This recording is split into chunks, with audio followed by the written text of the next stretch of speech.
नहमदुहु व नुसल्ली अला रसूलिहिल करीम अम्मा बाद फ़अऊज़ु बिल्लाहि मिनश शैतानिर रजीम बिस्मिल्लाहिर रहमानिर रहीम। अस्सलामु अलैकुम व रहमतुल्लाहि व बरकातुहू।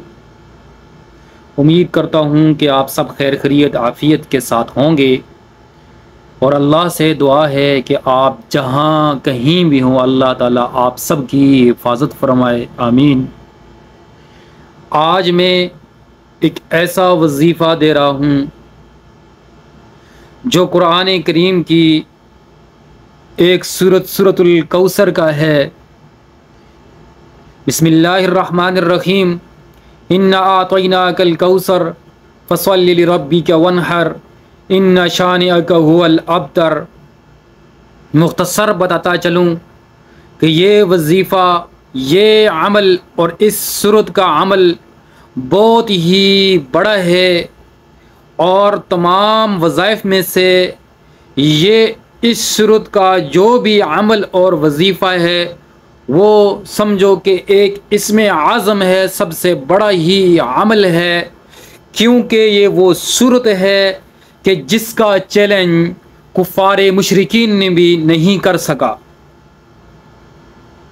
ये कुरान करीम का एक ऐसा मोजज़ा है कि क़यामत की सुबह तक यह चैलेंज बरकरार रहेगा और इंशाअल्लाह इसको कोई पूरा नहीं कर सकेगा। कुरान की तो पूरी सूरत दूर की बात है, एक लफ्ज़ का भी कोई मुकाबला नहीं कर सकता। तो ये सूरत का मैं मुख्तसर आपको अमल दूंगा। आपने सिर्फ ज़ोहर की नमाज के बाद और असर की नमाज से पहले पहले करना है। इंशाअल्लाह आपकी हर मुश्किल आसान होगी, जो भी आपकी हाजत होगी वो इंशाअल्लाह पूरी होगी और किसी किस्म की परेशानी, दुश्मनों से हिफाजत, यानी कि आपकी जो भी हाजात हो, जिस भी किस्म की नीयत हो, वो इंशाअल्लाह इस अमल के ज़रिए से पूरी हो जाएगी। आपका जो भी नीयत, जो मकसद हो उसकी नीयत कर लो और फिर ज़ोहर की नमाज के बाद और असर से पहले कोई भी वक्त मिले आपने पाक साफ़ होकर ये अमल करना है, पाक जगह पर बैठना है, खुशबू भी लगा लेना है। तो आपने अऊज़ु बिल्लाहि मिनश शैतानिर रजीम बिस्मिल्लाहिर्रहमानिर्रहीम अऊज़ु बिल्लाह और बिस्मिल्लाह पढ़ लें और उसके बाद सूरतुल कौसर जो है 33 बार पढ़ना है। इन्ना आतैनाकल कौसर फसल्लि लिरब्बिका वन्हर इन्ना शानिअका हुवल अब्तर।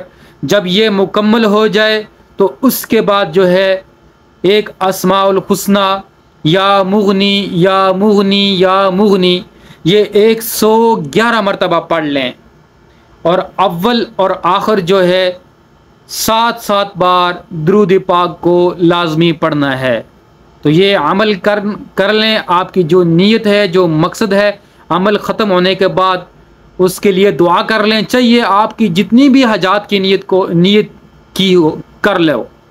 मिसाल के तौर पर आपकी 10-11 हाजात है या कोई 10-11-12 या 8-9-2-1, जितना भी आपका मकसद है उस एक मकसद के लिए भी नीयत कर सकते हो। तमाम मकासद के लिए भी आप अपने दिमाग में नीयत कर लेना और फिर अल्लाह के हुजूर में जो है दुआ मांगनी है और इस जो भी आपने नीयत की हुई है, ठीक है। इंशाअल्लाह आपका मकसद इस सूरत की बरक़ात की वजह से, कुरान करीम की बरक़ात की वजह से इंशाअल्लाह अज़ीज़ आपका ये मकसद पूरा होगा और आप इंशाअल्लाह कामयाब हो जाएंगे।